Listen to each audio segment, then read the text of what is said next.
Donc bonjour à toutes et à tous. On peut démarrer, Stéphane. Merci beaucoup. Donc, bonjour à toutes et à tous. Donc, bienvenue pour cette table ronde sur Sois parfaite, concilier son cœur de métier et la responsabilité RSE.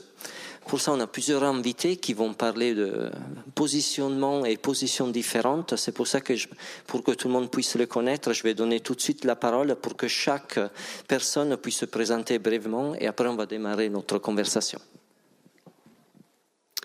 Bonjour à toutes et tous, je suis Clémence Lézier, je travaille au Centre national de la musique et je m'occupe du service festival et plus précisément de la commission festival, donc qui est un programme d'aide qui s'adresse au festival de musique actuelle et variété.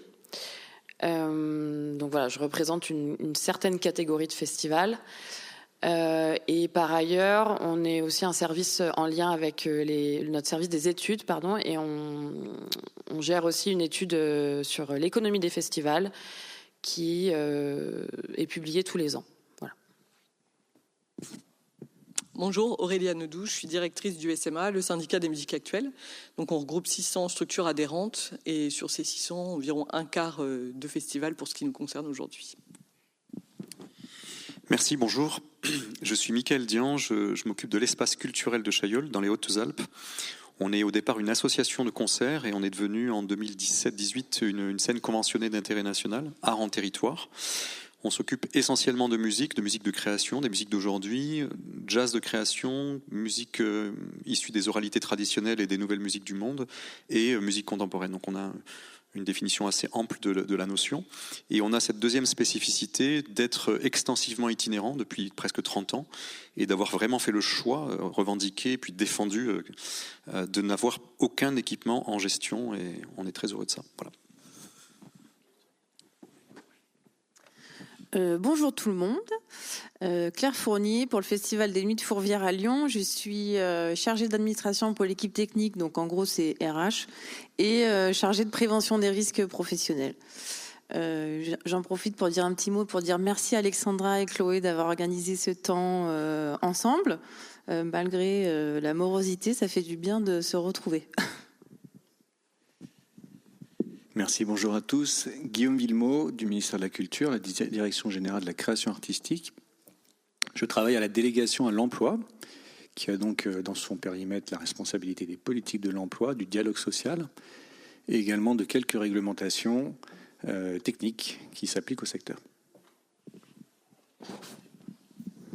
Bonjour à tous, je suis Franco Belletti, le directeur de l'organisation de Ravenna Festival, qui est un festival qui existe en Italie depuis 30 ans, un des festivals, je crois, plus importants, qui s'occupe des musiques, mais aussi de théâtre et de danse. Merci pour ces petites présentations. Donc, on a assisté hier et aujourd'hui encore à différents débats où on voit bien sûr qu'on a pas mal d'impératifs. Nous aussi, on démarre par un impératif, soit parfait, soit parfaite, naturellement.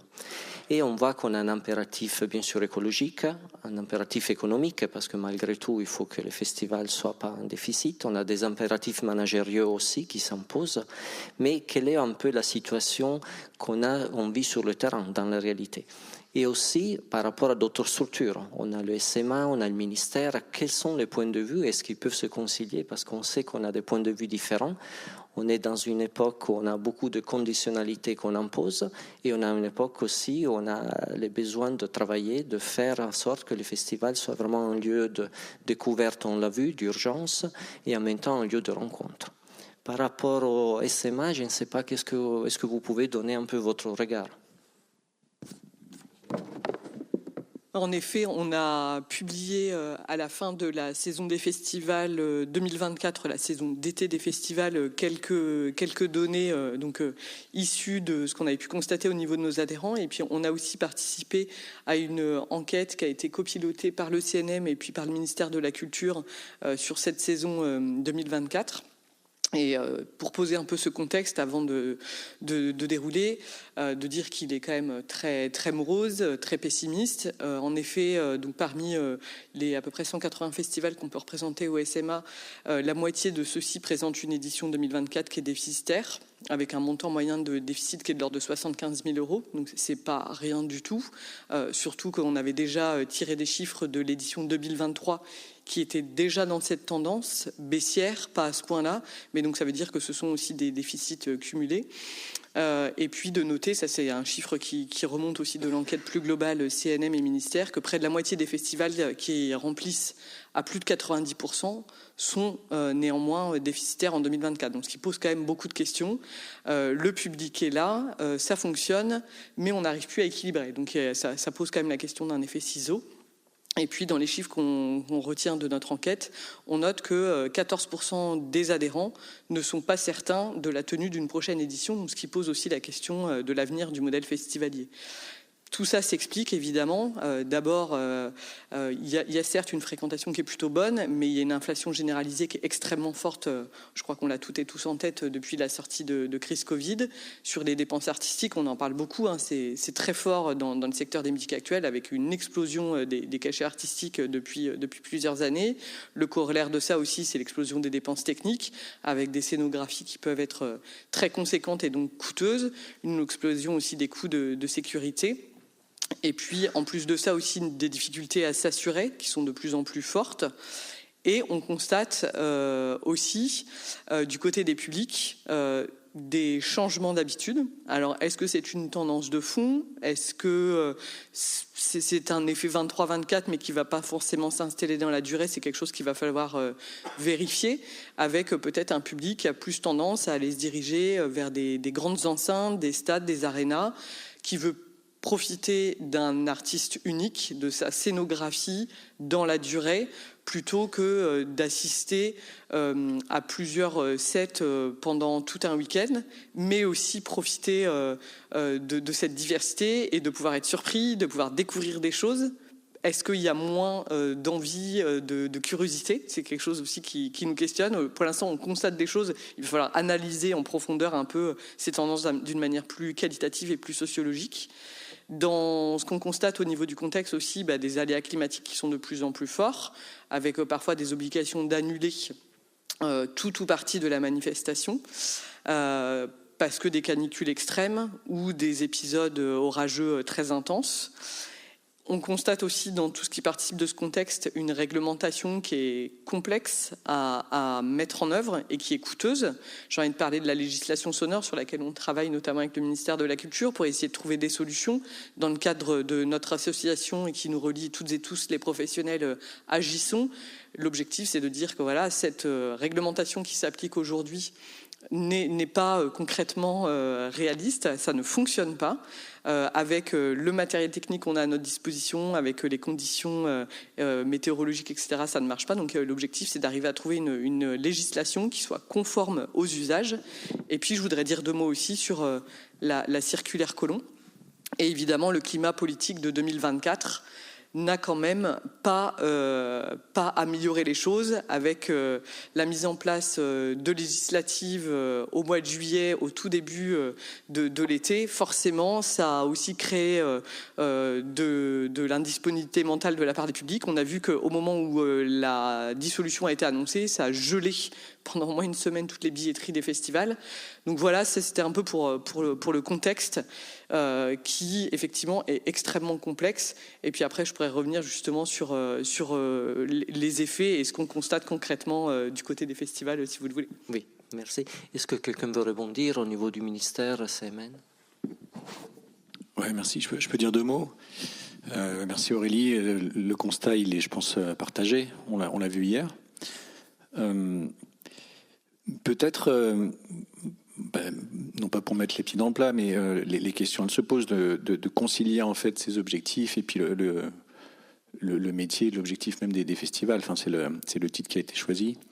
Peut-être justement sur ce titre, parce qu'il fait quand même réagir, et en particulier la formulation « soit parfait », je pense qu'elle est intéressante. Et voilà, trois idées rapides. Lorsqu'on dit soit parfait, il y a un peu de sous-entendu dans cette formulation qui sont, je pense, intéressants.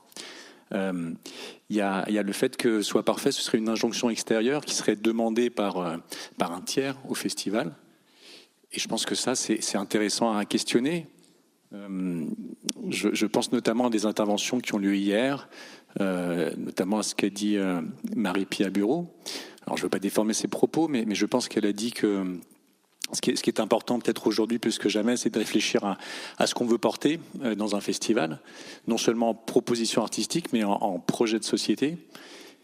Et donc peut-être par rapport à ces questions, réfléchir, est-ce que d'une injonction extérieure, on veut en faire une volonté partagée, un objectif en réalité, pour rapprocher ça du cœur du métier.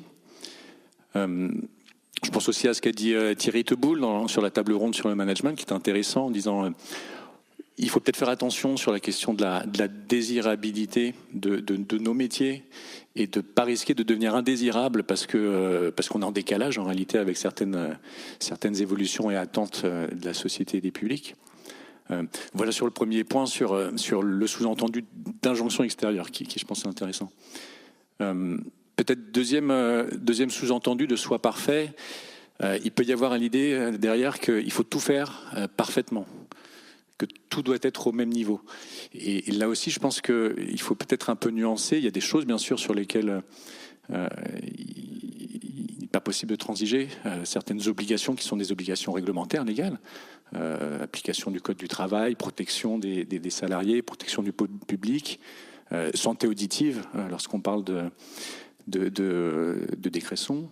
Il y a d'autres choses qui sont des objectifs qui doivent se faire progressivement, où on pose des orientations et un chemin.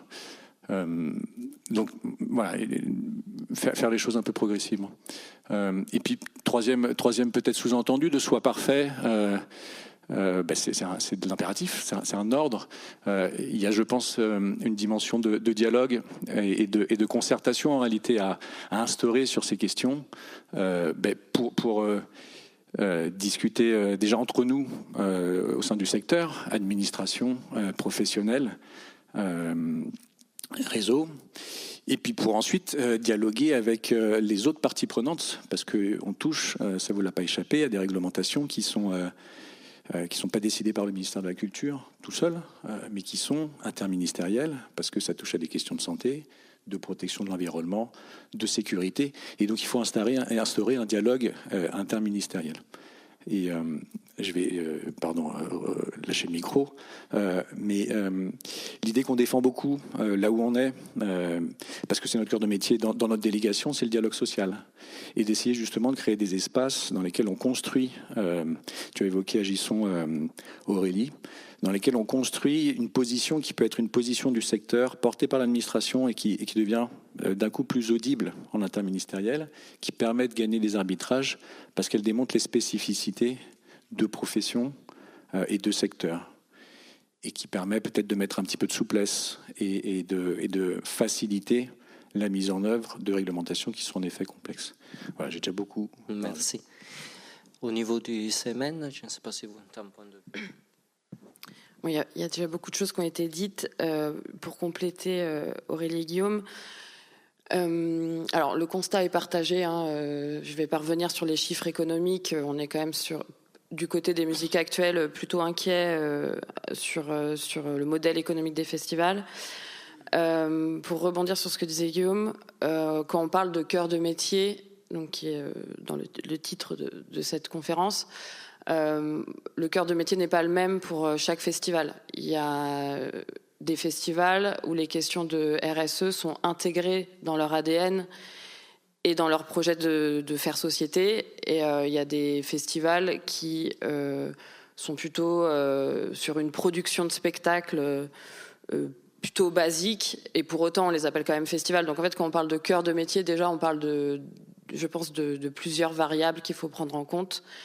Et au niveau du CNM, nous on a fait le choix je fais partie du coup de ces institutions qui demandent au festival d'être parfait pour avoir de l'argent public. Pour le dire très simplement, on a des critères qu'on sait assez élevés.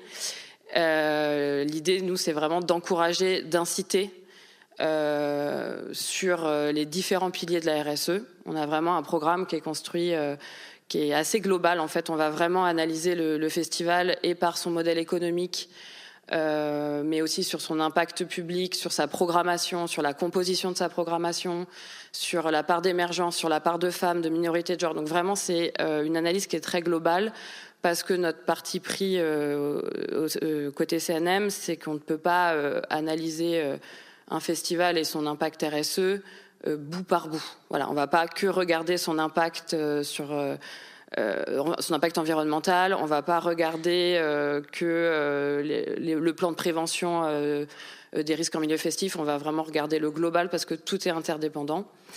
Donc voilà, je compléterai après, mais... Merci. Peut-être d'un point de vue aussi italien, qu'est-ce qu'on peut dire, et après on viendra voir qu'est-ce qui se passe sur le terrain aussi, naturellement. Parce que cette injonction, on le voit, notre point de vue, elle vient de l'extérieur, elle vient d'une tutelle ou des tutelles, parfois pas identifiées. En plus, c'est quelque chose qui est dans l'air du temps aussi, ça demande de perfection, mais comment on le vit ailleurs aussi. Bon, on est en Italie aussi toujours en dialogue avec le ministère. Et les choses que nous demandons maintenant, toujours de plus en plus, sont plus attention, plus tempestivité et moins règles. Parce que je crois que le festival doit et peut aller au corps du métier, comme vous avez écrit. Et il peut faire très, très bonnes choses. Et le but, c'est de mettre toujours de plus en plus notre festival, notre artiste dans le centre de la société. Et je peux donner quelques exemples à partir de mon festival, Ravenna Festival, qui a fait un projet la dernière année qui s'appelle Romagna in Fiore, c'est-à-dire Romagna, notre région, Romagna fleurie. Et ce sont des spectacles dans le lieu qui étaient touchés par l'alluvion, je ne sais pas, c'est ça? Pour les inondations. L'inondation dans le 2023. Et sont une série de spectacles en plein air, dans des lieux où il faut aller à pied ou en vélo, 4 km, 5 km, dans l'après-midi, sans le système de lumière très, très petit, le système de son, et tout alimenté avec le système photovoltaïque de théâtre Alighieri, qui est le théâtre historique de notre ville. Je crois que ça, c'est un exemple sans des règles de l'État ou de la région pour donner une nouvelle sensibilité, aider à avoir une nouvelle sensibilité entre le public et les artistes et entre aussi l'environnement. Merci. On voit naturellement, on a entendu un autre regard qui est celui de quelque chose de mobile, qui en effet essaie de faire avec, tout simplement. Mais on a un regard aussi de règles qui existent en France et comment peut-on faire, parce que c'est ça. On a entendu parler hier d'un terme, on en parlait tout à l'heure, d'hospitalité, prendre soin, hospitalité du public, hospitalité naturellement et prendre soin aussi naturellement des personnes avec qui on travaille. Mais comment peut-on faire en réalité? Est-ce que pour répondre à ces injonctions? Alors, les Nuits de Fourvière, donc ça se déroule début juin, tous les jours jusqu'à fin juillet, et essentiellement dans les théâtres gallo-romains de Fourvière à Lyon. Donc, nous, en fait, il n'y a rien, puisque donc c'est patrimoine de l'UNESCO. Donc, on doit tout monter chaque année, démonter chaque année. Donc, a priori, dit comme ça, si on veut répondre à soi parfait, on fait plus notre métier parce que ça n'a pas de sens alors de monter et démonter.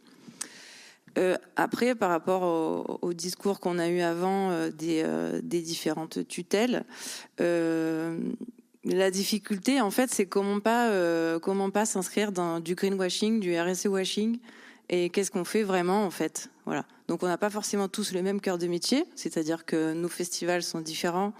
Mais quand même, je crois qu'on est sur des choses qui sont du vivre ensemble, de faire collectif, de mettre des gens qui ne se seraient pas rencontrés aux mêmes endroits autour de propositions artistiques. Et c'est ça, enfin, moi, que je considère comme mon cœur de métier, peu importe l'esthétique qu'on porte. Voilà. Après, on a beaucoup de progrès à faire, parce que c'est vrai qu'on peut partir de loin sur des enjeux de société. Nous, on fait le pari, par exemple, de travailler sur la prévention des risques professionnels, donc qui est pour nous quelque chose qui est... c'est vrai que peut-être dans le monde du spectacle, on était loin un petit peu du code du travail déjà. Il fallait un peu recoller au texte. Mais au-delà de ça, ce que ça amène comme humanité en fait dans le travail, au-delà de faire ses tâches chacun dans son coin, comment on intègre tout le monde, comment on embarque tout le monde, et à travers ça, on peut avancer sur des questions de société. Je pense notamment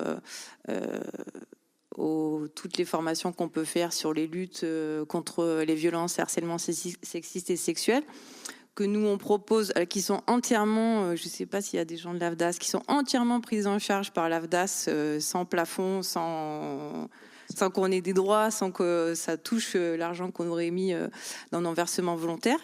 Et ça, en fait, maintenant, nous, on en fait un socle pour nos équipes intermittentes compris. Voilà, parce que par exemple, moi, je suis au bureau, je suis pas sur le terrain, donc j'ai des idées, mais c'est pas moi qui vais vraiment pouvoir les appliquer ou voilà. Et inclure tous les types de publics professionnels dans les formations pour aussi les inclure sur des projets et que ça s'enracine, voilà. Et pas juste dire, ouais, on a fait une formation, on peut cocher ce critère. Voilà. Je trouve que c'est trop dur d'être sans une injonction de dire. Et on fait un bilan carbone. Moi, j'en parlais juste avant. Bilan carbone, j'y suis pas, moi, parce que ça me fait péter un câble. Parce que je trouve que tout ce qu'on nous demande, il n'y a pas de profondeur. On nous demande juste de mettre des chiffres. C'est vraiment la gouvernance par les nombres. Moi, voilà, comment on fait pour dépasser l'injonction de remplir des dossiers, en fait. Voilà. Sachant qu'on a déjà des métiers qui se resserrent, on a moins d'argent pour augmenter notre RH. Oui. Donc, qui s'en occupe, en fait? Okay. Je ne sais pas comment ça se passe chez toi. Oui, par rapport au Festival de Chaillot. Alors, je voudrais juste redire un petit mot sur Sois parfait. Moi, je me suis demandé si je pouvais monter sur scène... avec un titre. Oui. Avec un titre comme ça. Je ne suis même pas sûr que ce soit quelque chose de désirable d'avoir cette ambition d'être parfait. Je trouve que c'est un peu effrayant. Bon, bref, c'est juste pour... mais je reviens à la question du cœur de métier que je trouve intéressante, parce qu'en fait, c'est quoi le cœur de métier? Pour moi, je suis musicien à la base, je suis pianiste, j'ai été formé comme pianiste classique, etc. Puis j'ai pris d'autres chemins, voilà, sans entrer dans le détail. Je suis aujourd'hui plutôt un acteur culturel, comme on dit. Mais j'ai le sentiment que tout le travail de l'espace culturel de Chailleul, donc dans ce territoire rural de montagne, on a un habitat très dispersé, c'est des villages de 150 à 1500 habitants, pas plus. C'est d'offrir aux artistes qu'on accueille les meilleures conditions d'épanouissement de leurs gestes. C'est-à-dire, moi, ce qui m'obsède, ce sur quoi on travaille en permanence, c'est de faire en sorte qu'un artiste soit accueilli dans de telles conditions que, d'une certaine manière, autour de lui, tout soit déblayé pour que rien n'empêche qu'il atteigne ce qu'il porte au maximum de réalisation de sa vision artistique. Et en même temps, ça c'est vraiment la production de l'art, si on peut dire, hein, en même temps, c'est la question de... Quand je dis en même temps, c'est vraiment l'un par l'autre. Le deuxième terme de l'équation, c'est quoi? C'est réfléchir à la manière dont on peut, sur ce territoire-là, fabriquer les conditions d'une communauté d'attention, c'est-à-dire une manière de saisir le très haut potentiel de qualité relationnelle que le travail de l'artiste peut générer, engendrer, pour justement fabriquer ces communautés-là d'un soir ou d'un peu plus, parce qu'après ça se fidélise. Donc c'est une forme de... Pourquoi je fais ce détour-là dans la définition de notre projet artistique et culturel, le « et » étant la mise en tension des deux, c'est que si on s'obsède sur uniquement le premier terme ou sur le deuxième terme, on ne peut rien faire de cette conjugaison des responsabilités dont on parlait depuis le début.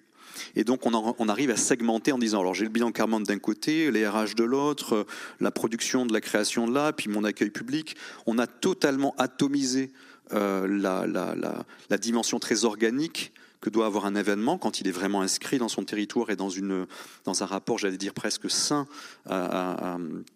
à ses fonctions premières.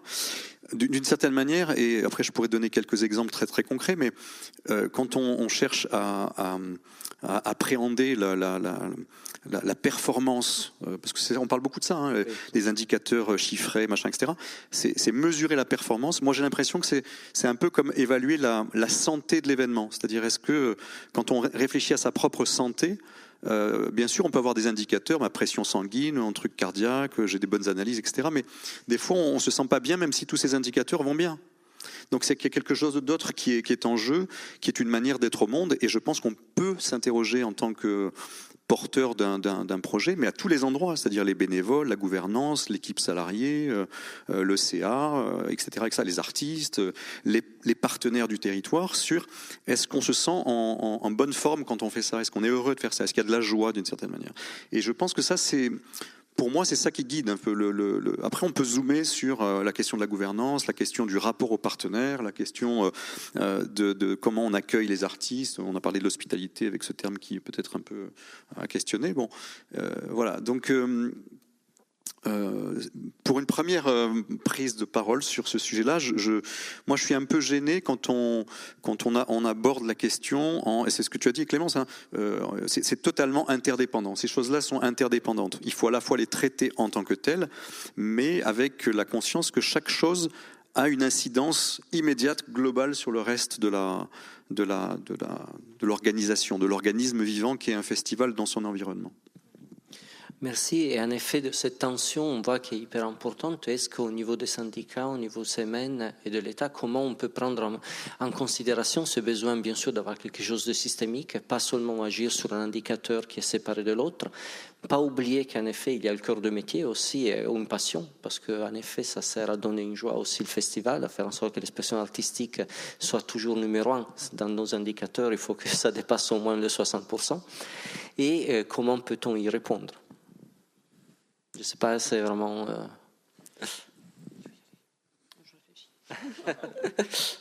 Et je rebondis complètement sur ce que vous pouviez dire l'un ou l'autre. Effectivement, notre boulot, c'est de créer du lien social, de mettre des gens qui ne se seraient pas forcément rencontrés autour d'une proposition artistique. Mais vu ce que j'ai dit tout à l'heure avec le contexte qu'on traverse, effectivement, c'est quand même de plus en plus compliqué. On voit aussi qu'il y a quand même des signaux de faiblesse qui commencent à apparaître. Par exemple, je pense au festival, par exemple, au Foin de la Rue en Mayenne, qui a annoncé qu'ils allaient faire une pause l'année prochaine parce qu'en fait, le modèle ne tient plus. C'est aussi dû aux coupes budgétaires de la région Pays de Loire, évidemment. Je pense aussi, par exemple, au festival Pete the Monkey, qui fait pas d'édition cette année. Je pense au festival europhonique de nouvelle musique trad, qui est peut-être en train de vivre en ce moment sa dernière édition, aussi dans la banlieue de Nantes. Donc, il faut réfléchir à comment est-ce que collectivement on arrive à faire perdurer tout ça, parce qu'effectivement on est persuadé que d'un point de vue sociétal c'est absolument primordial. Et donc nous, notre rôle effectivement au syndicat, c'est d'arriver à trouver des solutions un peu plus macro que pour chaque festival, pour accompagner nos adhérents en fait dans ces injonctions. Que ça soit effectivement du gouvernement, de l'établissement public et le CNM, pour guider les adhérents. Et donc on a notamment sur ces sujets-là mis en place plusieurs projets au sein du syndicat. On a lancé en 2023 un projet qui s'appelle Déclic pour Décarbonons le live collectivement.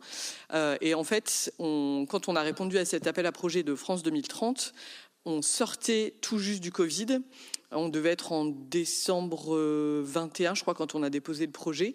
Donc on était encore complètement stigmatisés, choqués par la manière dont on avait été traité, l'interdiction des concerts debout, la culture dans l'essentiel, etc. Et pour nous, l'idée, c'était de reprendre la main.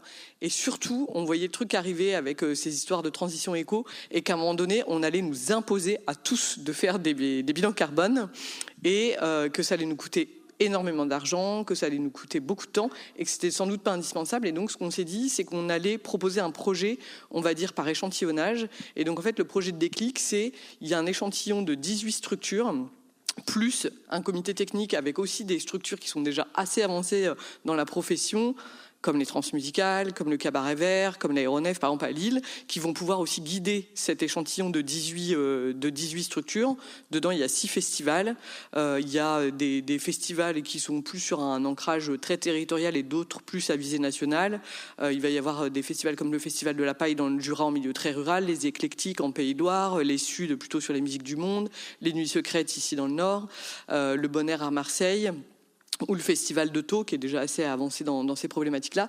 Et l'idée, c'était de se dire, cet échantillon va faire les bilans carbone un peu au service de la filière, et les conclusions qu'on va en tirer, on va pouvoir en fait les généraliser sur l'ensemble de la profession. Donc c'était vraiment ça le projet, pour faire un peu gagner du temps à tout le monde. Et surtout, l'idée, c'est de ne pas s'arrêter au bilan carbone. On les a rendus l'année dernière, les chiffres de ces bilans carbone en avril. Et maintenant, l'objectif, c'est de dire, maintenant, on sait que ce qui pêche, c'est la mobilité des publics. On a les chiffres, c'est écrit noir sur blanc. Ça va éviter à toute la profession de faire son bilan carbone. Et maintenant, l'idée, c'est de trouver en fait des leviers pour arriver à faire baisser notre impact carbone. Donc là, on est en train de réfléchir typiquement, en discutant avec les associations de collectivités, comment on peut travailler la question de la mobilité des publics avec la mise en place de transports en commun. Alors, on a fait une première table ronde à Rennes dans le cadre des transmusicales, où ça marche déjà extrêmement bien parce que la ville suit et volontariste, et puis l'opérateur de transport Transdev transporte une énorme part des festivaliers. Mais évidemment, on ne va pas pouvoir dupliquer ça in extenso sur des festivals dans des plus petites villes, et encore moins quand c'est à la campagne. Par exemple, au Festival de la Paille, à Métabier dans le Jura, évidemment, il n'y a pas d'infrastructure préexistante. Donc l'objectif, c'est en fait maintenant d'ouvrir cette boîte à outils, de transformer ces bilans carbone, de ne pas s'arrêter à l'étape greenwashing, c'est bon, on a fait le taf, mais de donner des outils. Et donc là, on est en train de travailler sur cette boîte à outils pour que ça puisse avancer. Donc ça, c'est sur le projet commun, on va dire, autour de la transition écologique. Et après, sur la question de l'hospitalité, sur la question du bien-être au travail, on est vraiment en cours. On a lancé aussi un projet auquel on a répondu dans le cadre d'un appel à projet sur l'amélioration des conditions de travail. Donc ce projet, on l'a appelé le Pacte EMA, pour l'amélioration des conditions de travail et d'emploi dans les métiers des musiques actuelles. Parce que, pareil, depuis la sortie du Covid, on constate qu'on a de plus en plus de mal à recruter dans notre secteur. Donc on se dit qu'à un moment, il va peut-être falloir qu'on se regarde dans le miroir, et que si les gens postulent moins, c'est qu'a priori, on doit être moins désirable qu'on ne l'a été il y a 10 ou 20 ans. Donc on a décidé, et d'ailleurs avec l'aide de Cyril Puig, qui pilote le projet, qui est ici en train d'animer un autre atelier par ailleurs, on questionne le rapport contribution et rétribution au travail. Il y a évidemment des questions de rémunération, mais il n'y a pas que des questions de rémunération. Il y a aussi des questions de reconnaissance, des questions de sens dans le travail, des questions aussi d'organisation, d'horaire. Et donc l'idée, c'est de questionner, en fait, voilà ce que je retiens de mon travail par rapport à ce que j'y donne. Et donc là aussi, on a un panel de 20 structures volontaires qui ont souhaité s'engager dans cette réflexion de 2 ans, dont des festivals, comme le Cabaret Vert ici, encore les Nuits secrètes, ou le festival Adra.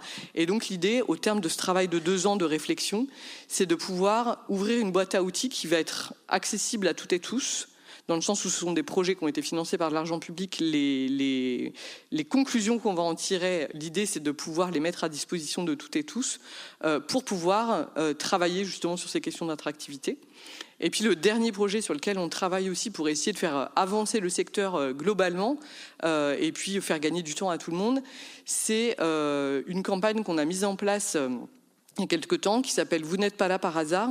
Et l'idée, là aussi, c'est de sensibiliser, en fait, le public, mais aussi les partenaires, comme les élus et les artistes, à la fragilité de notre écosystème festivalier, indépendant, et d'expliquer aussi aujourd'hui la réalité, en fait, des festivals indépendants, associatif, mais pas uniquement, par rapport à cet écosystème qui est en grande mutation, avec, on le disait, des changements d'habitude des festivaliers, mais une concurrence aussi de plus en plus forte des stades et des arénas. Avant, il y avait une espèce de règle tacite, il n'y avait pas de concert pendant l'été dans les stades et les arénas. Cette année, il va y avoir une centaine de dates, en plus des festivals. Et évidemment, ça va avoir un impact sur les billetteries des festivals. Donc l'idée, c'est aussi de faire de la pédagogie, de discuter et d'informer grâce à cette campagne plus largement. Merci. Au niveau du CMN, je ne sais pas si tu veux rebondir. Je voulais rebondir plus globalement sur ce qui avait été dit aussi par nos équipes de festivals, qui savent mieux parler que nous de ces sujets-là. Mais effectivement, faire de la RSE sur son événement, en fait, ça prend du temps. Et je me dis que quand on est organisateur de festival, on peut vite se noyer face à ces exigences et ces attentes. Donc nous, côté CNM, on a quand même bien conscience que c'est quand même des actions qui s'inscrivent dans la durée, donc il faut y aller étape par étape. Et ce qu'on va plutôt regarder, c'est les évolutions plutôt qu'un objectif ultime à atteindre. On va plutôt regarder les évolutions d'une édition à une autre. Parce qu'on sait que ça prend du temps et qu'il y a des contraintes. Par ailleurs, c'est des investissements qui sont élevés au départ, mais qui sur la durée vont payer aussi. Et qu'est-ce que je voulais vous dire ? Juste pour vous donner un exemple, par exemple, nous, la question qu'on a mis en avant beaucoup au CNM, qui est la place des femmes et des minorités de genre dans les programmations et aussi dans les équipes. On y allait progressivement jusqu'à aujourd'hui mentionner un chiffre d'attente, c'est-à-dire qu'on mentionne le 30% minimum dans les programmations, que ça soit dans les plateaux artistiques ou dans les leads des groupes. Mais on y allait donc depuis 3-4 ans sur ces questions-là, donc ça fait quand même un petit peu de temps. Et puis surtout, ce qu'on regarde, c'est d'où part le festival. Et on va regarder d'une édition à l'autre si ces parts augmentent. Donc voilà, on met un chiffre parce que ça permet aussi de faire réagir. Et qu'aujourd'hui, c'est une moyenne que nous, on constate. Voilà, on était plutôt à 17, je crois, en 2019. Là, aujourd'hui, on atteint 28%, par exemple, dans les festivals que le CNM accompagne, je mentionne bien. Donc voilà, l'idée, c'est d'y aller étape par étape et de suivre une progression. Merci. Si tu veux rebondir. Oui, deux mots peut-être. Il y a beaucoup de choses qui ont été dites. Peut-être une réaction sur la question des bilans carbone, de ne pas piloter par les chiffres. Non, mais je pense que c'est très important. Parce qu'il y a une question de réconciliation du niveau individuel et de la charge que ça représente pour chacun, et puis de la vision globale du secteur, afin de pouvoir définir une trajectoire et une stratégie. Et ils servent aussi à ça, les bilans carbone, c'est-à-dire que ça permet par consolidation de pouvoir avoir une estimation de l'empreinte de tout un secteur. Global, avoir exactement. Cette vision globale. Et c'est cette connaissance, comme tu le dis, sur les indicateurs d'égalité de genre qui permet ensuite d'avoir un objectif commun. Donc ça sert aussi à ça. Après, il est bien entendu que il ne faut pas alourdir la charge administrative et pas tomber dans le greenwashing et le bilan carbone qui permet juste d'avoir un laissez-passer et on ne fait rien derrière. Un élément là-dessus, alors c'est pas nous qui nous en occupons au sein de la DGCA, Sophie l'a évoqué ce matin, le CACT justement est dans une logique un peu différente. On n'est pas sur des objectifs chiffrés et l'idée d'accumuler une masse d'indicateurs de connaissances, mais plutôt dans une démarche d'objectifs, orientation et de sens en fait, ce que vous évoquiez tout à l'heure. Enfin, dernier mot, Aurélie, tu as souligné toutes les initiatives du SMA. Je pense que c'est très très important ce que tu mets en avant, à savoir d'être proactif.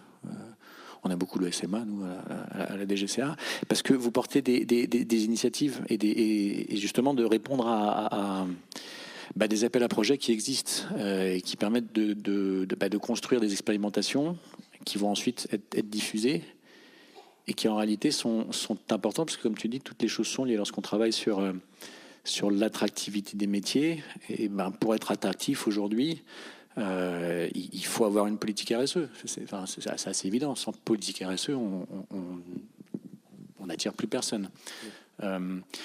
Et dernier élément, justement parce que tout est lié, l'enjeu, encore une fois, je pense que c'est beaucoup pour le secteur de se doter d'une feuille de route qui puisse dépasser l'approche micro de chacune des petites tâches.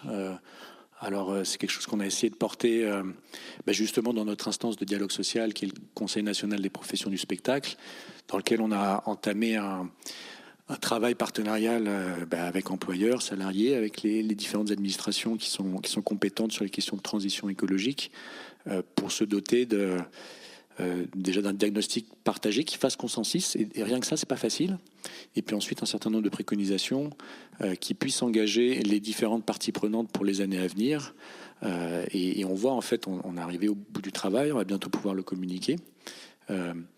On touche un peu tous ces aspects qu'on a évoqués, c'est-à-dire il y a des préconisations qui ont trait au modèle économique.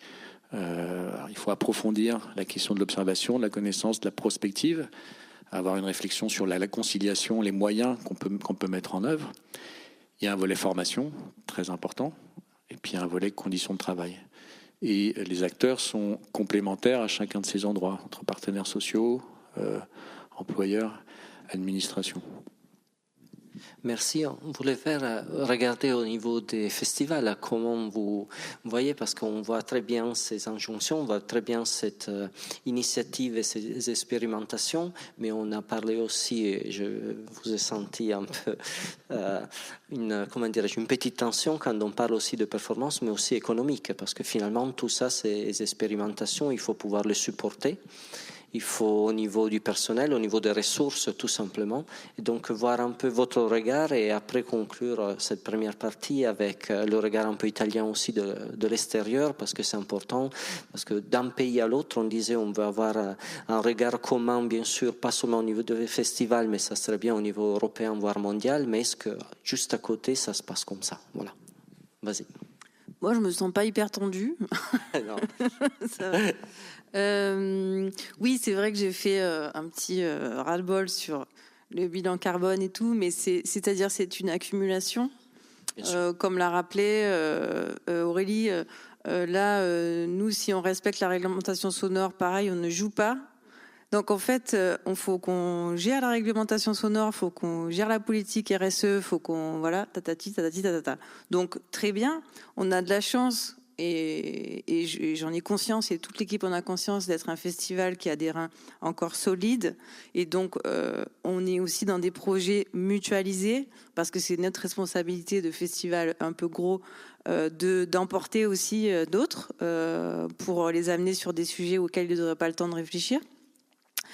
Après, on a nos limites aussi. C'est-à-dire que on peut parler, mais qui fait en fait? Qui sont les petites mains qui font? Voilà. Donc, l'injonction qu'on peut se mettre à nous-mêmes ou qui vient des pouvoirs publics ou autres, mais surtout quand même, sur qui ça retombe. Donc moi, la question, elle se trouve vraiment là. C'est-à-dire comment, je veux dire, on n'est plus dans le fast aujourd'hui de l'argent comme il y avait avant. Et le temps, c'est de l'argent, c'est toujours la même chose. Donc, qui rémunère en fait et comment on fait pour pas que les gens explosent en plein vol sur la charge de travail que ça demande de remplir des dossiers, de dire pour avoir des sous, il faut faire des appels à projets, mais pour faire des appels à projets, il faut répondre à une politique action culturelle, une politique RSE, une politique écologique, une politique responsabilité sonore.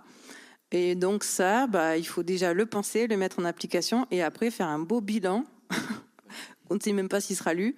Voilà. Donc, en fait, c'est l'injonction que moi, administrative de tout ça, que je trouve assez épuisante. Je ne sais pas si c'est un modèle français, parce que la France... On va voir... et les papiers. Voilà. Plutôt que de réfléchir à l'incarnation, c'est-à-dire, comme on l'a dit, je pense que ce vivre ensemble qu'on souhaite tous créer sur nos temps autour d'un projet artistique, autour d'un artiste, autour de propositions culturelles, c'est là qu'on se situe en fait. C'est le fait de société, quoi. On recrée des micro-sociétés à chaque fois qu'on propose nos soirées en festival. Voilà. Donc déjà se concentrer sur ce vivre ensemble qui est très dur au quotidien. Comment on fait qu'on soit bien dans nos structures. Merci.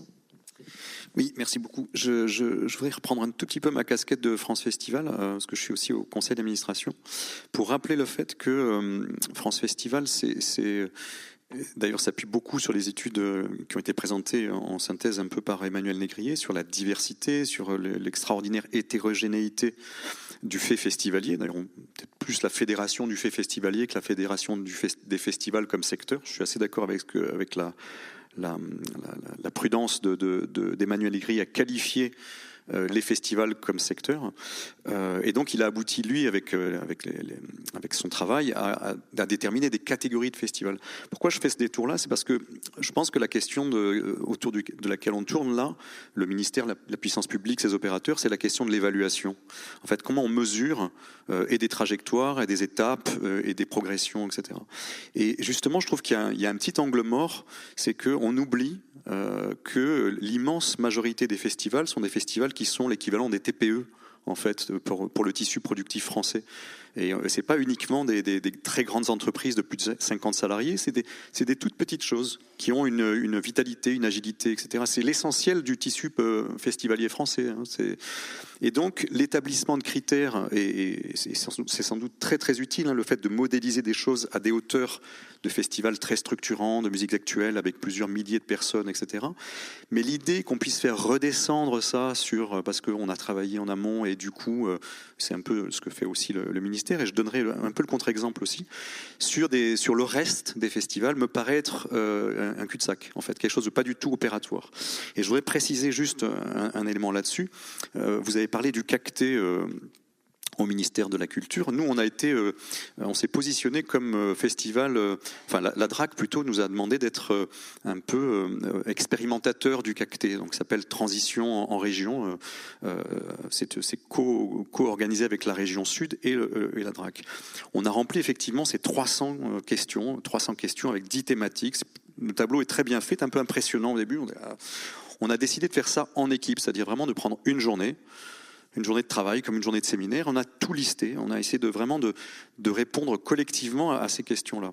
On a rendu notre copie et on a eu un rendez-vous avec le responsable à la DRAC PACA qui supervise et qui conduit ce dispositif, qui était un petit peu me dire c'est super intéressant, mais en même temps vous êtes déjà très très je ne sais pas quelles sont vos marges de progression, parce que vous partez sur les questions d'empreinte carbone, sur les questions de choses très très très bonnes, de très haut niveau. Et donc, ce que je faisais apparaître, et parce que ça m'a pas étonné, c'est pas qu'on est bon parce qu'on a fait quelque chose, on a été tellement adapté au fur et à mesure des années aux réalités de ce territoire-là que finalement, on sert un bassin de population, on travaille en circuit court énormément, on a... je vais pas détailler tout ça. Donc, ce que je veux dire, c'est que la mesure de la trajectoire va être absolument pas intéressante. Et que pour nous, ces critères-là, on les rend, on les fait, mais c'est pas la bonne manière d'évaluer la performance de ce que nous faisons dans le territoire. Je fais une toute petite transition avec une autre démarche qui est portée par la DGCA et à laquelle je trouve il y a un grand intérêt, c'est le travail autour des contrats de résonance. Contrat de résonance, c'est quoi? C'est une modalité d'évaluation partagée avec l'ensemble des parties prenantes d'un événement. Donc, c'est pas uniquement une équipe qui fait une auto-évaluation d'après des critères qui sont transmis. C'est de considérer qu'à chaque événement, non pas des critères, mais des principes qui doivent être mis en évaluation, et que pour évaluer ces principes, il faut discuter des critères d'évaluation en fonction des situations de ces festivals dans leur relation avec l'environnement. C'est plus complexe, ça prend beaucoup plus de temps, ça s'appelle de l'évaluation partagée, et à mon avis, c'est indispensable si on veut rendre justice à tous ces festivals dont je parlais, qui seront toujours qui vont voir tomber sur eux des obligations auxquelles ils ne pourront pas répondre, parce que moi je travaille dans les Hautes-Alpes, on a une douzaine de festivals, on est le gros des petits si vous voulez. Ici je suis un peu le petit parmi les gros, mais là-bas dans les Alpes on est le gros parmi les petits, voire même le très gros. Et parce que dans les autres festivals il n'y a pas d'emploi salarié. Il n'y a que des présidences bénévoles qui ont 80 ans, qui font une vraie belle programmation avec des artistes formidables. Hein. Donc c'est vraiment une vraie proposition. Et on se rend compte qu'en fait, eux passent complètement à côté d'abord de vos radars institutionnels, parce qu'ils ne savent pas du tout, ils ne sont pas aidés par la DRAC par exemple, ou c'est plutôt des collectivités. Ils représentent beaucoup d'emplois culturels et beaucoup d'emplois artistiques, une vraie vitalité des territoires. Donc dans l'observation du fait festivalier, cette réalité-là est absolument massive. Et encore une fois, un bilan carbone qui tomberait sur ces petits festivals-là, honnêtement, ça fait sourire. Donc c'est à cet endroit que je mets en avant cette idée qui est très travaillée par Pascal Lebrun-Cordier, à l'époque Anne-Claire Rocton en DGCA, qui a abouti à une élaboration il y a eu 2 ans de travail. Je ne sais pas exactement où ça en est, peut-être vous pourrez dire un mot là-dessus, si vous êtes... au courant, de ce contrat de résonance qui est une manière d'incorporer ou de faire entrer dans l'évaluation autre chose que des modalités chiffrées, autre chose que du quantifiable, pour justement, et c'est vraiment en résonance avec la question des droits culturels, qui d'ailleurs est dans tous nos dossiers en nous disant « vous faites bien les droits culturels ?» Oui, on fait bien les droits culturels. Honnêtement, qu'est-ce que ça veut dire pour ceux qui instruisent nos dossiers ?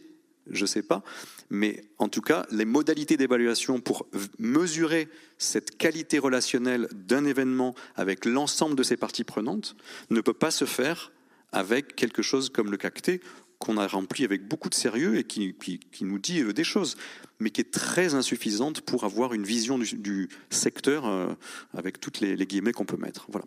Merci. Si on peut avoir ce regard étranger. Je ne veux pas parler du système d'évaluation du ministère italien parce que c'est très compliqué, mais je crois que c'est vrai et il ne faut pas oublier que dans les secteurs de spectacle vivant, peut-être le festival est les secteurs les plus faibles, mais aussi les plus dynamiques, mais il faut les protéger. Et aussi, pas pour les grands festivals, mais pour les plus petits, c'est un problème de s'approcher au problème de système d'être neutral carbone. C'est très difficile. Et aussi, on veut que les gens viennent au spectacle. Ça, c'est notre corps de métier. Et je crois que la chose la plus importante, c'est de chercher de travailler sur les rapports entre les publics et les artistes, pas pour tous les spectacles, mais pour des projets, et pour donner une nouvelle sensibilité aux problèmes de l'écosystème. Il faut pas baser toutes les choses sur ça, mais il faut donner des suggestions pour aller dans ce parcours-là.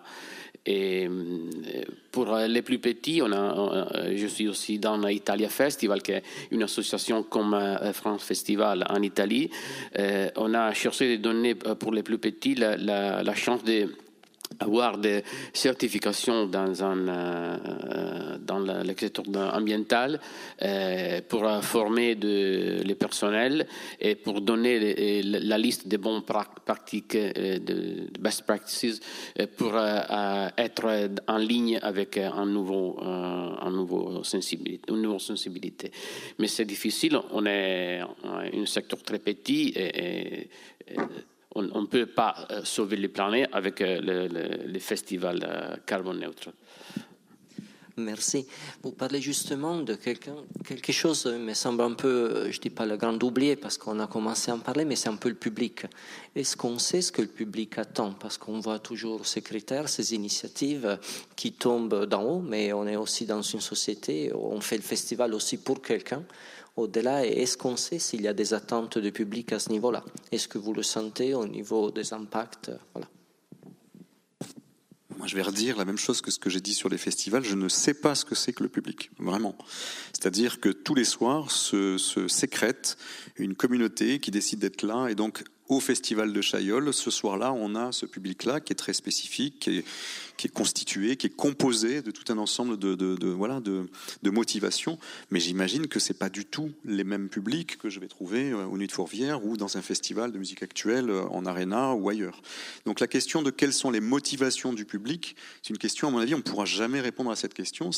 Et encore une fois, c'est pour ça que je reviens à la question de l'évaluation ultra adaptée à chaque... parce que je me faisais la réflexion, j'essayais de trouver une image pour essayer d'exprimer clairement ma pensée. Je ne sais pas si j'y arrive d'ailleurs, mais si vous vous baladez dans les calanques, moi je suis du Sud, je vis à Marseille, je vais dans les calanques, vous regardez la flore, c'est des toutes petites choses rabougries, ça a l'air de rien et c'est parfaitement adapté. Donc si on évalue la vitalité ou l'apparence de cette flore-là avec des critères d'une grande forêt majestueuse de chênes centenaires, franchement, c'est complètement naze, quoi.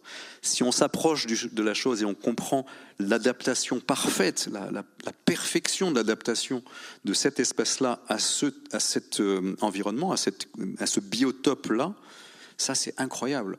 Et moi, j'aimerais vraiment avoir la possibilité de dire, j'aimerais que le Festival de Chaillol soit évalué dans son biotope et pas de manière abstraite. Et de la même manière, On essaye de faire ça, nous, dans les rapports d'activité qu'on fait, parce qu'on fait comme tout le monde, on fait des rapports d'activité, on fait des colonnes, des chiffres, etc. Mais moi, j'adore glisser la lettre d'une maîtresse d'école à la fin, dans les annexes, qui nous a écrit spontanément qu'elle a trouvé que c'était incroyable d'avoir vu du sitar indien dans sa petite école de Chaillol ou de Saint-Bonnet, ou d'un responsable de... Ça a l'air anecdotique, mais je pense que vraiment, c'est l'essence même de ce qu'on appelle l'évaluation, c'est ce qui déborde du chiffre. J'ai lu dans un article du Monde, il y a quelques mois, que des sociétés du CAC 40 commençaient d'évaluer les externalités, c'est-à-dire tout ce qui ne relevait pas du strictement quantitatif. Alors je me dis que si les sociétés du CAC 40 commencent à considérer qu'il y a des choses qui débordent de l'évaluation chiffrée, nous qui travaillons dans le partage du sensible, c'est ce qu'on dit souvent, dans cette ambition de fabriquer de la relation, parce que pour moi, il n'y a pas d'œuvre s'il n'y a pas de relation. Un chef-d'œuvre, ça n'existe que dans la capacité à générer de l'interaction féconde et de l'interaction de très haute qualité. Sinon, ça n'a pas d'intérêt. La preuve de l'art, c'est le partage, disait je ne sais plus qui d'ailleurs.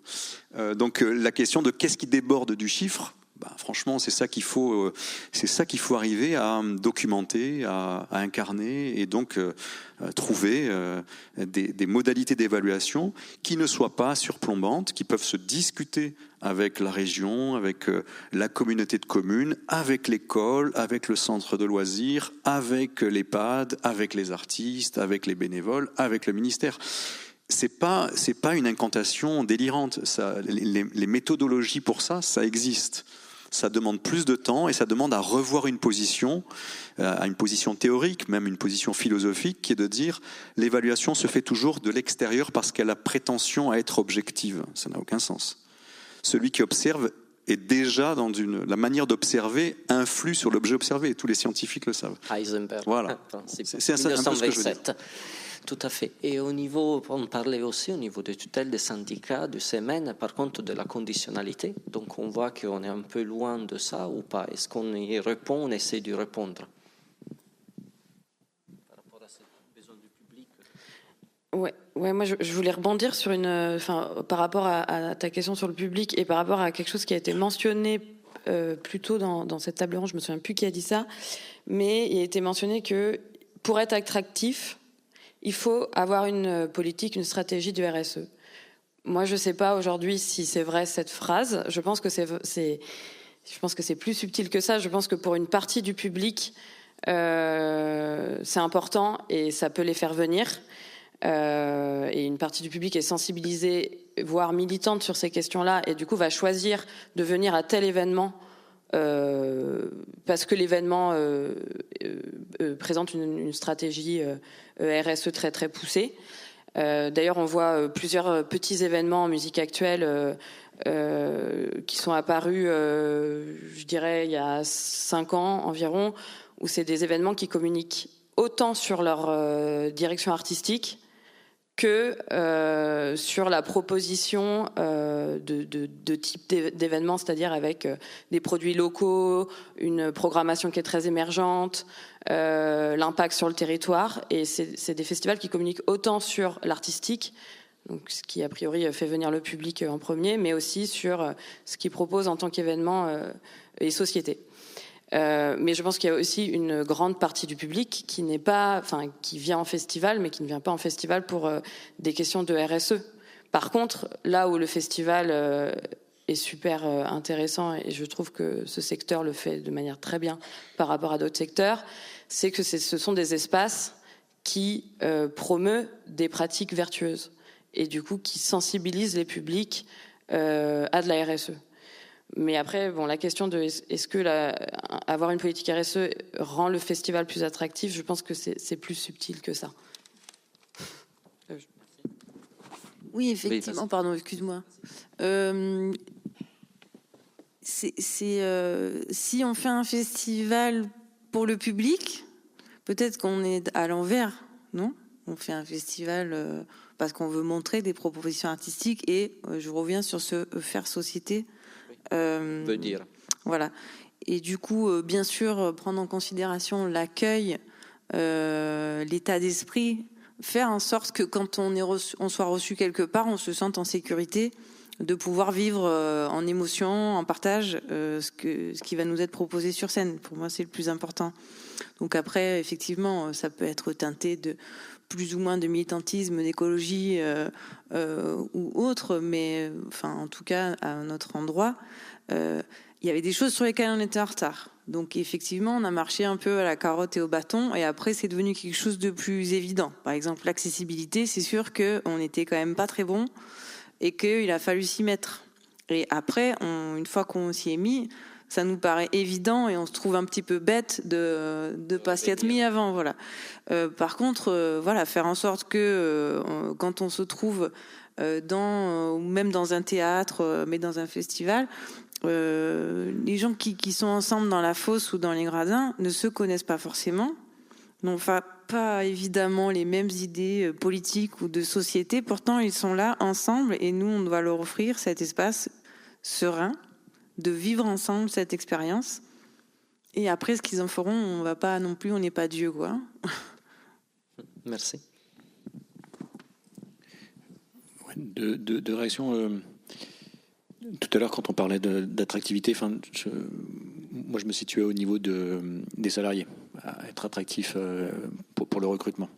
Et sur ça correspond à des valeurs. Sur ce point-là, moi, je suis persuadé que la RSE est un facteur d'activité, même un prérequis aujourd'hui. Sur le public, en effet, il y a différents publics et c'est très bien. Tout le monde ne va pas chercher la même chose dans le spectacle. Il y a quand même, je pense, une question d'inclusivité et de responsabilité sur certains sujets. On parlait de la réglementation sonore qui est difficilement applicable. Il y a des vrais sujets, c'est vrai. Après, on peut aussi se poser certaines questions sur le fait de devoir mettre des bouchons lorsqu'on va à un concert. En soi, c'est quand même une forme de paradoxe. Et il y a des personnes qui ne vont pas dans certaines propositions artistiques parce que le niveau sonore les met en insécurité, en inconfort. Et donc, on exclut aussi certaines personnes avec certains choix, quand bien même la majorité des personnes qui vont à ce spectacle vont peut-être justement pour une forme de puissance sonore. Et un dernier point sur la question de l'évaluation, sans en faire un nœud central, même si c'est très important. Je pense que pour reprendre votre exemple, lorsque la DRAC vous dit que vous remplissez déjà vous êtes très haut sur les objectifs, c'est une information en soi pour la DRAC aussi. Mais il faut le voir aussi comme un recueil d'informations et qui ensuite permet de démontrer certaines choses et puis de reproduire éventuellement, ou en tout cas justement de pouvoir arriver à dire dans telles conditions, qui sont toujours très spécifiques, mais lorsque certaines conditions sont réunies, lorsqu'aussi, et vous l'avez dit, il y a un engagement sur la durée, on arrive à des objectifs, à atteindre certains objectifs. Après, bien entendu, l'idée n'est pas d'appliquer à tout le monde des critères et un cahier des charges qui serait calqué sur des modèles industriels. C'est pas l'objectif. C'est pas facile de trouver l'évaluation des politiques publiques. C'est toujours quelque chose de difficile, ne serait-ce que parce que les moyens aussi de l'administration sont limités. Encore une fois, j'ai des collègues qui en parleront mieux que moi, mais je pense que c'est quelque chose qui a été au cœur de la réflexion sur le CACT, qui a encore aussi une expérimentation et qui peut s'améliorer, mais j'entends tout à fait le fait que l'évaluation partagée et qui ne doit pas être faite par un tiers de l'extérieur, je pense que c'est des choses justement qui sont prises en compte. Sur lesquels sans doute il y a encore des choses à construire, mais je pense que c'est un objectif partagé, mais certains de mes collègues en diront plus. Vas-y, Carl.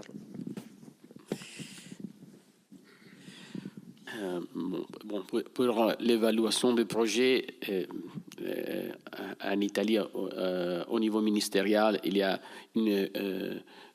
trois différents niveaux. C'est la quantité, la dimension aussi, la qualité avec des indicateurs et une commission de 7 personnes qui doit évaluer, je crois, 800 projets, plus ou moins. Et ça marche pas trop bien, évidemment. Et je vois que j'ai aussi des nouveaux idées, l'idée de partager l'évaluation avec tous les niveaux, ministériel, régional, et aussi dans la communauté des festivals, c'est l'idée la plus forte. Mais maintenant, c'est pas comme ça. Et je crois aussi qu'il faut faire des festivals pour les différents publics qu'on a et les différents publics qu'on n'a pas. Et maintenant, et tous les années, c'est un peu un nouveau tentative d'avoir un nouveau public. Et c'est vrai que les festivals sont les plus faibles, mais on doit chaque année reconstruire les lieux de spectacle, la majorité des lieux de spectacle, et aussi chercher un nouveau public. C'est notre mission la plus importante, je crois. Merci, je vois que le temps file et j'ai encore une question peut-être. Oui. Oui, mais j'avais encore une question avant de passer la parole au public, c'est de se dire, on voit que les festivals se sont adaptés, naturellement, tu l'as dit très bien tout à l'heure aussi, à ces règles, ces changements, ces impératifs.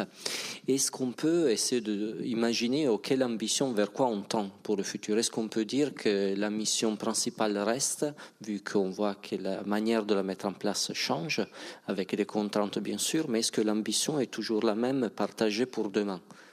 Comment vous le ressentez, ça? Au niveau des festivals déjà, et peut-être au niveau aussi des syndicats et des structures. Je te laisse répondre parce que je suis pessimiste pour demain. Je vais essayer de tenir le rôle de l'optimiste pour demain, alors. Moi, je trouvais qu'hier, petite parenthèse, on a beaucoup parlé de... On a réfléchi à partir de données qui sont celles de 2023-24. Et donc, on était plutôt rassurants, etc. Enfin, en tout cas, bon, il y a les chiffres que vous donnez, mais globalement, on sent bien que 2023-24, c'est la sortie c'est la sortie de la fin du Covid, des JO, tout ça. Bon, mais que là, on a un gouvernement qui parle d'économie de guerre, la presse économique ne parle que de ça. C'est-à-dire, moi, je lis un peu la presse économique, ça m'intéresse. Mon père est prof d'éco, donc j'étais un peu baigné là-dedans. Et je trouve que au moment où toutes ces questions sont abordées, on est dans un moment où justement le budget de l'État est dans l'état qu'on sait, avec avant déjà l'entrée dans l'économie de guerre des 60 ou 45 ou 50 ou 60 milliards à trouver pour retrouver une trajectoire acceptable pour l'Union européenne. Et en plus maintenant, donc effectivement, j'ai un peu de mal à... Mais bon... Une fois qu'on a dit ça et qu'on se dit, allez, bon, c'est pas grave, peut-être que ça n'arrivera pas, la Troisième Guerre mondiale. Alors, la question, c'est quoi le développement, l'avenir, la manière de... Moi, j'ai une manière de répondre à cette question où je me dis, l'ambition suprême pour moi, c'est de faire en sorte que tous nos dispositifs, c'est-à-dire tout ce qu'on fabrique, notre petite tuyauterie qui est beaucoup, vous avez compris, assez invisible en fait, déjà, parce que c'est des tissus de relations qui permettent qu'un soir, ce soir-là, on est dans tel hameau, dans telle petite chapelle qu'on a aménagée, on va recevoir le public, un artiste, puis le lendemain, on sera ailleurs, etc. Mais il y a quand même tout un ensemble de dispositifs qui sont mis en œuvre. Moi, mon ambition, c'est qu'au final, les gens ne se rendent même plus compte de tout ce travail. C'est-à-dire qu'on a totalement enfoui, on a presque disparu en termes d'ouvriers de tout ça, pour que ne se vive que l'espace d'interaction très riche et que les gens soient heureux, qu'en sortant, ils aient un bel apéro, parce qu'on fait ça avec des produits du coin, qui se disent pas, tiens, ils ont fait un effort sur la RSE aujourd'hui, ils ont fait du circuit court, c'est bien quand même. Et puis moi, je suis venu avec la copine en voiture qui m'a pris au village d'à côté, parce que les choses se fassent de manière presque incorporée, naturelle, très organique, en fait.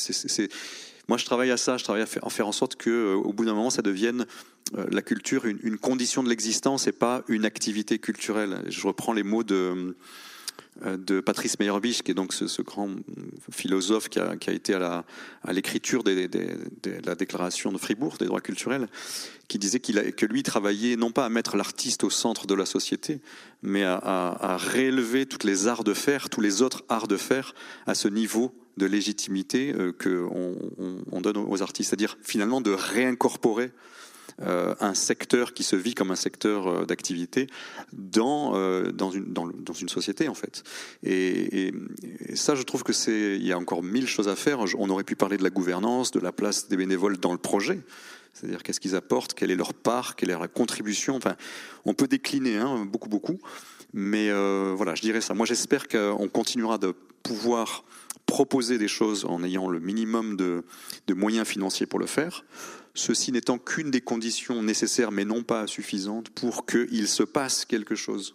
Voilà, c'est ça la question. Et cette chose-là, avec l'ambition qu'elle soit de la plus haute qualité relationnelle possible, entre une équipe et les artistes et les bénévoles et les partenaires économiques, etc. C'est un peu ça. Condition de l'existence plutôt qu'activité économique pendant l'été pour faire venir du PIB. Merci.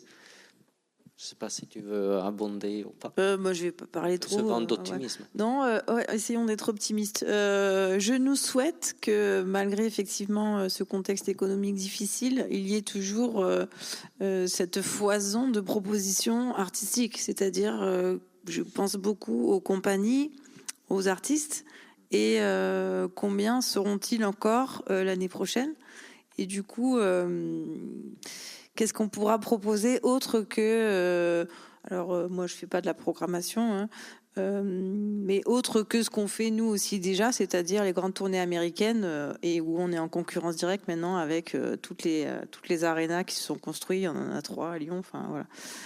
Donc, qu'est-ce qu'on va pouvoir mettre au plateau si les artistes n'ont plus de moyens pour créer ?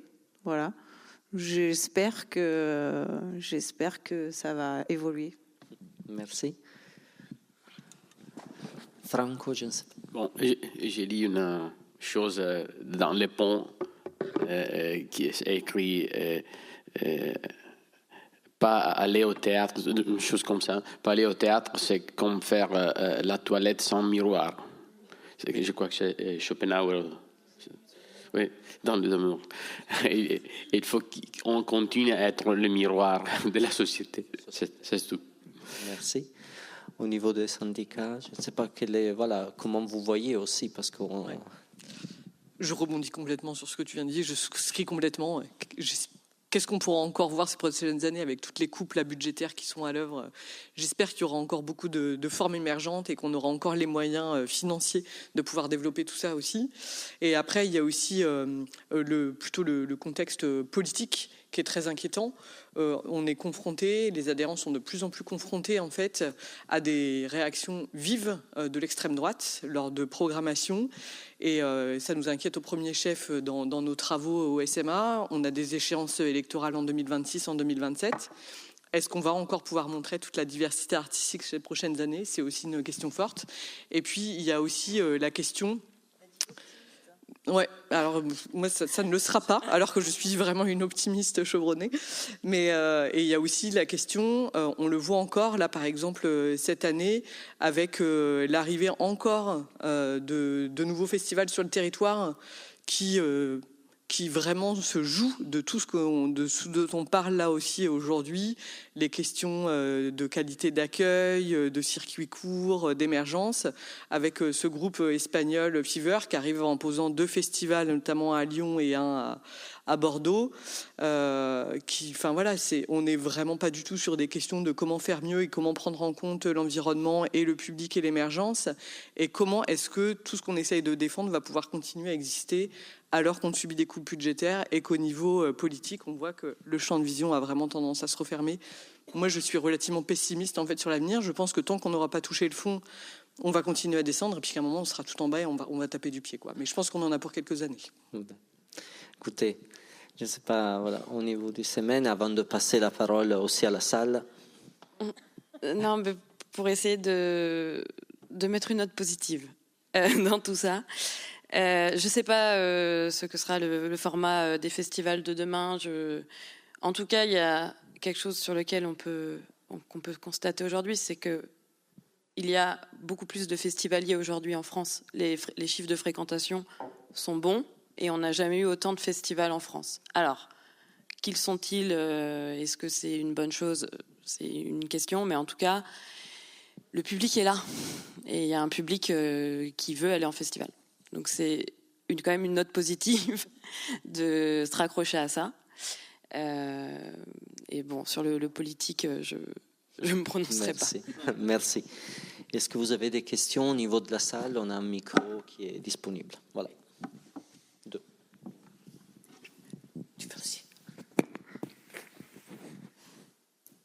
Oui, bonjour. Moïse Maillot, je suis président du festival de Meursault de Bac à Bacchus.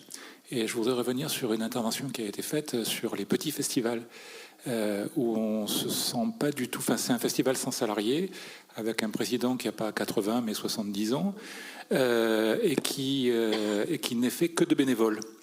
Et en fait, en 5 ans, on est passé d'une réception de 8 artistes à 40 artistes, simplement parce qu'on a augmenté le nombre de concerts et que ça a été accepté par l'ensemble des bénévoles. Et j'ai beaucoup aimé l'idée de, à la fois le lien au sein du public, le lien au sein des artistes, et puis le lien entre les deux. Et une des solutions qui a été prise, c'est par exemple de faire que tous les musiciens sont hébergés chez des membres de l'association. Le festival dure une dizaine de jours et ça crée un lien entre les gens qui... alors c'est un milieu rural, hein, il n'y a pas de gare, donc les gens viennent en voiture quand ils viennent. Sur le RSE, on n'a pas de stratégie, mais il se passe que la répartition des artistes entre hommes et femmes est de 50-50, mais sans le vouloir, si je puis dire. Et c'est pour ça que quand je vois des demandes où il faut présenter une stratégie de développement durable, une stratégie de RSE, bien qu'avant ayant travaillé dans l'administration, je ne comprends pas très bien à quoi ça peut servir pour un petit festival comme ça, où le gain du festival, c'est ce lien social qu'on peut créer entre les gens et les artistes pendant une dizaine de jours. Merci. Je ne sais pas si quelqu'un veut rebondir. Déjà, merci de votre témoignage. Aussi, ça se fait en milieu rural, bien sûr, d'accueillir les artistes, mais aussi en milieu urbain. Heureusement, on a pas mal d'expérience aussi à Reims dans ce cadre-là. Oui. Bonjour, Jean-Michel Maté, Festival de musique de Besançon.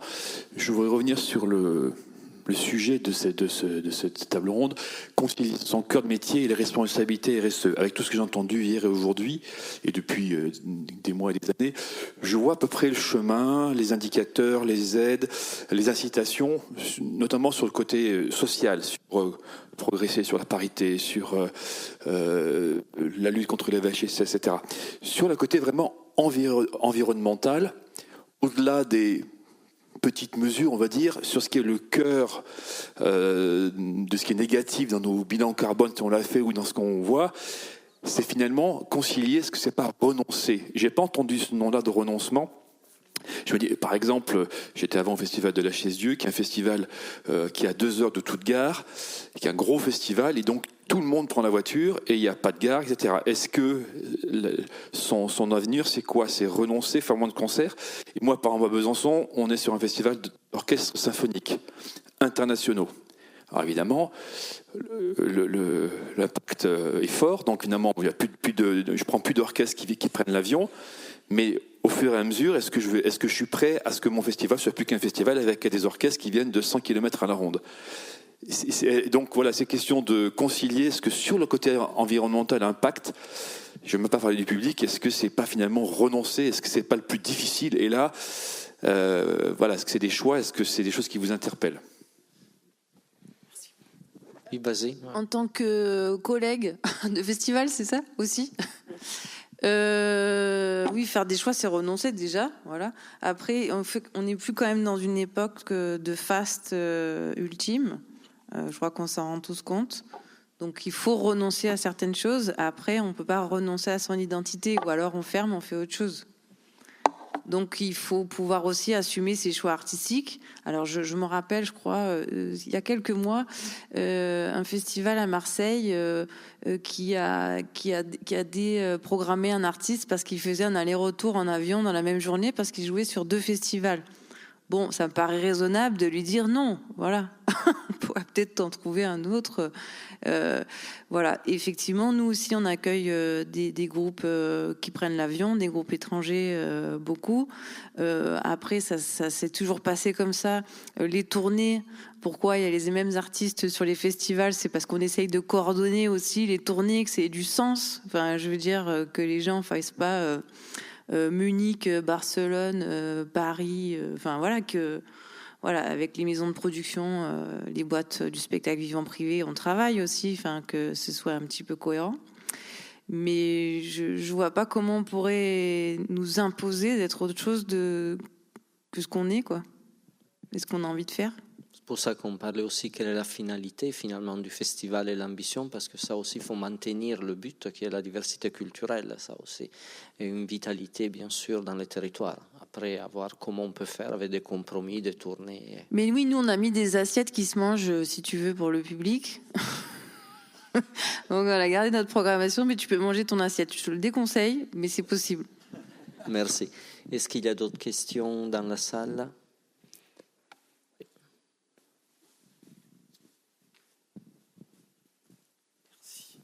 Bonjour, Jean Périssin, éco-conseiller, fervent défenseur du bilan carbone. Non mais j'entends la lourdeur, mais ça a quand même un intérêt en matière de plan d'action, en tout cas de réflexion stratégique sur son activité. Moi, juste une petite réflexion, c'est que j'ai l'impression en fait de tourner autour d'une question qui est en fait que sur les festivals, on est en train, de manière assez rapide et brutale, peut-être de passer à une obligation de moyens et une obligation de résultats. Et que c'est... Enfin, on n'est pas habitué, et des résultats pour le moment, on a du mal à les obtenir, et ces résultats ils sont urgents parce que l'urgence du climatique fait que Aurélie l'a rappelé sur les festivals. Voilà, on subit tous des phénomènes violents, donc on est tous dans cette urgence en tout cas à faire changer les choses et à avoir des résultats. Et pour avoir des résultats, il faut définir des objectifs, il faut définir une trajectoire, et pour définir une trajectoire, il faut effectivement peut-être faire des choix et donc renoncer. Et ça, ces renoncements actuellement, ça a été très bien dit à l'instant, on n'y est pas encore, on n'est pas encore prêt, quoi. Et peut-être que si on doit réfléchir au renoncement, il faut peut-être du coup s'interroger peut-être sur certaines valeurs, ce qui a été dit par Mickaël, je crois. À quelle valeur on veut renoncer ? Et quelles sont nos valeurs ? Et je pense que la question des valeurs immatérielles, elle n'est pas encore réellement abordée, pas encore réellement réfléchie, pesée. Pour le moment, on réfléchit plutôt en matière d'externalités négatives, d'impact négatif, de transport, etc. Mais quels sont nos effets utiles ? Quelles sont nos valeurs immatérielles qu'on véhicule sur nos projets ? Je pense que là, c'est un atout, et peut-être que cette exigence de transition écologique doit être une opportunité pour nous de réfléchir sur toutes ces valeurs et tous ces effets utiles qu'on apporte sur nos territoires et à la société. C'est un petit message optimiste que je voulais apporter. Bravo. Après, il faut aussi, il me semble, mais bon, je vais pas monopoliser la parole, que chacun prenne ses responsabilités, parce qu'on est tous responsables à différentes échelles. Organiser un festival dans un milieu rural et mal desservi, c'est hyper important. Mais pourquoi on a fermé les gares ? Où sont les infrastructures ? Pourquoi il n'y a pas de réseau de bus ? Je veux dire, tout peut pas reposer sur les épaules des festivals pour régler. On va pas pouvoir changer tout. Voilà, on va prendre notre part à différentes échelles, mais il faut que chacun s'y mette. Voilà. Et la cohérence, on n'y est pas à plein de niveaux. Voilà mon point de vue. Oui, je suis parfaitement d'accord avec ce que vous avancez, à savoir on doit faire des bilans chiffrés sur un certain nombre de sujets, on doit mesurer à partir d'un certain nombre de critères. Ce que je disais tout à l'heure, c'est qu'on ne mesure malheureusement pas des choses qui produisent de la valeur ajoutée positive, c'est-à-dire parce qu'on considère que c'est difficile à mesurer, que c'est immatériel, que c'est subjectif. Et en fait, je pense que dans la question de l'évaluation partagée, donc dans la définition partagée des critères d'évaluation, évaluation partagée égale définition partagée des critères de l'évaluation, sinon ça ne veut rien dire.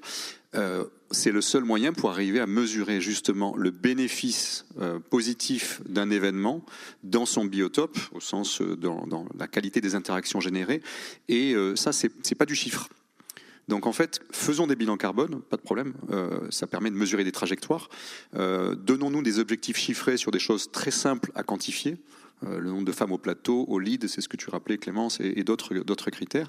Mais invitons ceux qui ont la responsabilité du financement, donc de la décision, à élaborer des espaces de concertation où on peut discuter de l'élaboration de cette évaluation partagée. Et ça, il y a une vraie résistance pour l'instant, parce que on est dans une culture très, où le chiffre dit la vérité et que tout ce qui n'est pas chiffre a tendance à être un peu manipulable. Bon, clairement, on manipule les chiffres en leur faisant dire ce qu'on veut, absolument.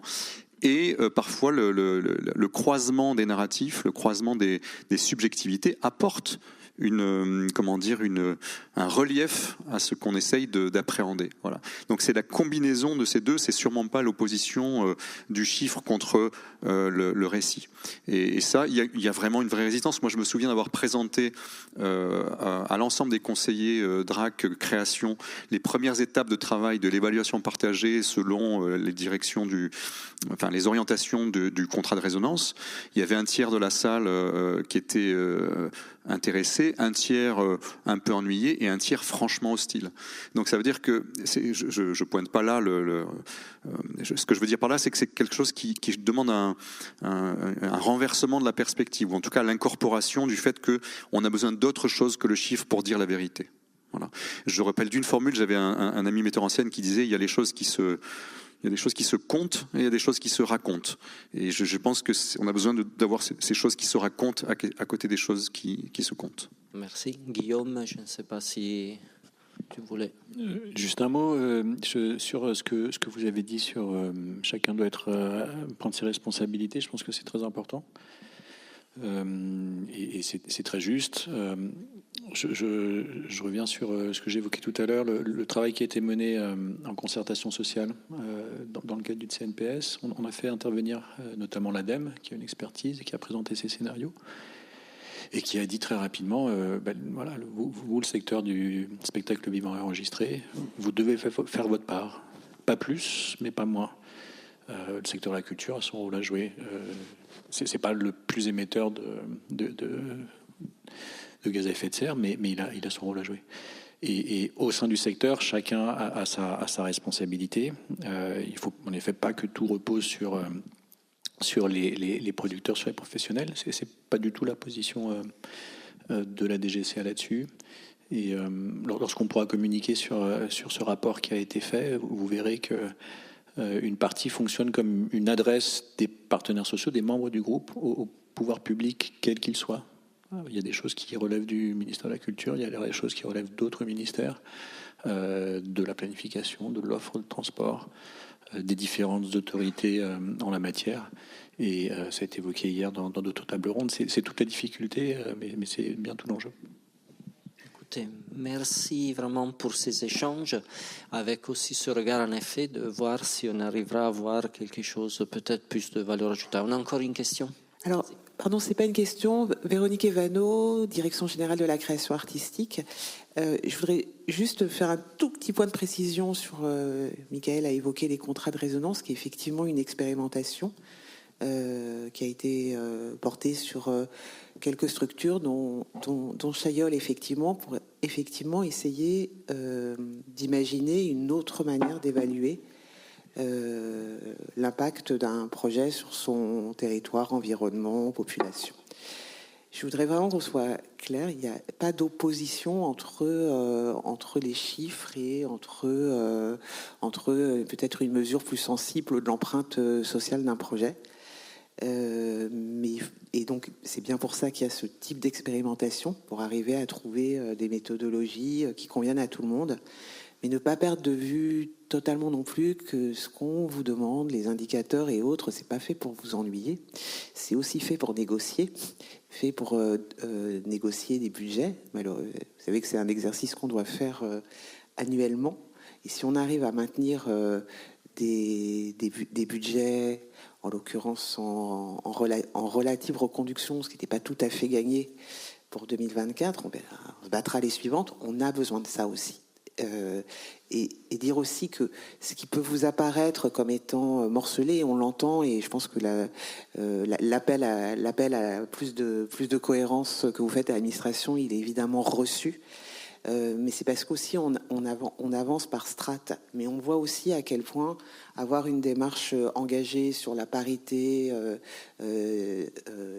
versus Rennes-Prat il y a quelques années, l'engagement sur l'écologie qui est porté depuis sans doute pas suffisamment tôt, les plans VHSS et autres, qui vous apparaissent, et on voit bien, et on le sait à quel point ça vous demande de remplir des dossiers, faire des demandes séparées, parfois sans avoir les financements, bien qu'ils existent aussi, ils deviendront organiques. Mais on n'y est pas tout à fait. Et voilà, c'était aussi donner un petit signe à la fois qu'on reçoit le message et qu'on s'emploie à essayer d'y répondre. Merci de ces précisions, bien sûr. Vas-y. Peut-être juste, moi aussi, une petite précision. Maxime Gudet, aussi à la direction générale de la création artistique. Désolé, il faut qu'on réponde. Vous dire qu'effectivement, nous, on a bien reçu ce message-là, et c'est dans cette philosophie qu'on a pensé le CACT, donc le cadre d'action et de coopération pour la transformation écologique, qui a été expérimenté, je vois, avec brio par l'équipe du festival de Chailleul. Dans le CACT, il y a un indicateur. Il y en a un seul. C'est le taux de formation des équipes, parce qu'on pense que pour mener à bien la transformation écologique, il faut des équipes formées, avoir un socle commun sur ces questions-là. On demande un diagnostic, donc il y avait la question effectivement des bilans carbone. On a tout de suite évacué la question. On a financé pour plus d'1,5 million d'euros, plus d'une centaine de bilans carbone sur l'ensemble du centre de la création artistique, pour que plus personne n'ait besoin de faire de mesures, et qu'on ait là, à partir de cet été, une vision très claire pour chacun des acteurs de savoir où sont les impacts. Donc ce truc qu'on demande dans le cadre du CACT, c'est de se dire, je suis un festival, j'ai telle et telle caractéristique, donc a priori j'ai un problème sur la mobilité des publics, ce qui est a priori le cas sur l'ensemble des festivals, mais bref. Sur la question de l'évaluation, parce qu'elle est importante, donc vous dites effectivement que vous arrivez à un plafond, et je pense qu'on peut vous féliciter d'avoir atteint ce plafond-là. De notre côté, l'évaluation au niveau du CACT, elle est très simple. Vous cochez les cases, vous nous dites, en fait, vous nous racontez, en cochant des cases, donc ça peut paraître un peu limitant, mais vous nous dites en fait quelles actions vous mettez en place. Et le texte est même pas limitant, parce que vous pouvez nous dire en plus des actions qui sont pas dans le texte, que vous mettez quand même en place, et parce que ça vous semble important, parce que c'est adapté à votre situation. Et nous, derrière, ce qu'on va mettre en place, on va mettre en place deux choses. Une labellisation, parce qu'on pense que c'est important, donc en fonction du nombre d'engagements que vous avez pris par rapport à votre structure, de savoir si vous êtes effectivement en début de parcours ou plutôt en fin de parcours. Ça vous permet aussi d'afficher votre engagement dans vos documents de communication, et par ailleurs aussi d'avoir un label gratuit, ce qui est pas le cas, ce qui n'existe pas par ailleurs. Et après, tout à fait dans cette optique aussi d'avoir une évaluation coopérative et partagée, on va organiser et mettre en place dans chaque région des groupes d'évaluation coopératifs, où l'ensemble des acteurs de la filière seront représentés, qui vont regarder ces plans d'action. Donc vous allez nous dire, j'ai mis ça et ça en place. Et le groupe coopératif d'évaluation va observer déjà ce qui se passe sur le territoire, ce que mettent en place les structures, et pouvoir discuter de, effectivement, est-ce que ça paraît pertinent, est-ce qu'on ne pourrait pas mettre en contact tel et tel acteur qui pourrait faire des choses ensemble, qu'est-ce qui pourrait être mieux fait, là, quel prestataire pourrait vous aider. Donc il y a vraiment cette idée-là qui a infusé, et je pense que là, pour le coup, c'est une preuve en acte qu'on a entendu le fait qu'il ne fallait pas que la transition écologique soit un empilement par rapport au reste des politiques, mais plutôt que ce soit pour vous un peu un phare dans la nuit, quoi. Merci. C'est... Alors, je voudrais juste apporter une toute petite correction. On ne l'a pas fait avec brio, on l'a fait avec sérieux. Et on a sans doute encore bien des choses à découvrir pour être plus optimal dans l'exploitation de nos ressources. Je dis au sens très, très large. J'avais envie de revenir sur une chose, sur le fait que dans le cadre d'une scène conventionnée, on a mis en place un comité de suivi ou un comité de pilotage. Quand je parle d'évaluation partagée, moi j'invite, on en a eu un le 12 février dernier, bien sûr l'État est présent, la DRAC, la région, le département et les signataires d'autres CPO, de notre convention pluriannuelle d'objectifs. Mais j'invite aussi les maires. Les maires qui ne sont pas signataires, qui sont bénéficiaires des actions qu'on construit ensemble.